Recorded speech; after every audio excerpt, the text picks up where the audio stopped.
আমি এই লক্ষ লক্ষ মানুষকে সামনে নিয়ে ঘোষণা দিতে চাচ্ছি,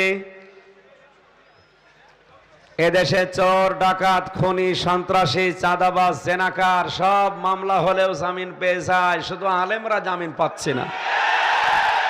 দায়িত্বে যারা আছেন তাদের শুভবুদ্ধির উদয় হোক, আল্লামা মামুনুল হককে ছেড়ে দেওয়া হোক।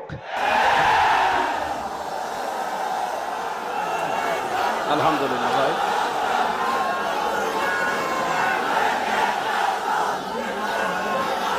আমি বাস্তবতায় তার কাছে প্রায় 2 বছর 8-9 মাস একাধারে এক জায়গায় ছিলাম। আমি আলেম হিসাবে দাবি করছি এই দাবিটা। বাস্তবে তিনি, আমরা যা শুনতাম এতদিন, তিনি অন্য ঘরানার আলেম, কওমি মাদ্রাসার আলেম। আমি আলিয়া মাদ্রাসায় পড়েছি, বিশ্ববিদ্যালয়ে পড়েছি, আমি এই লাইনের। কিন্তু তার কাছ থেকে যা পেয়েছি, উল্টাপাল্টা যা শুনতাম এতদিন তার নামে 20 সালের আগ পর্যন্ত, সবই বানোয়াট, মিথ্যা কথা। এই কোরআন শরীফ আমি মাথায় নিয়ে বলছে, উনি সত্যিই আমার দৃষ্টিতে একজন ভালো মানুষ, এখলাস আছে লোকটার এবং এলেম আছে।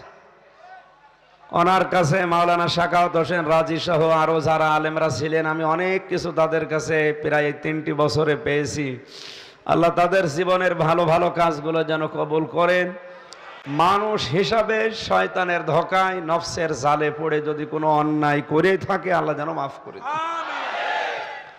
এজন্য কোরআনের বিচার ব্যবস্থা থাকলে আমরা ন্যায় বিচার দুনিয়াতে কায়েম করতে পারবো।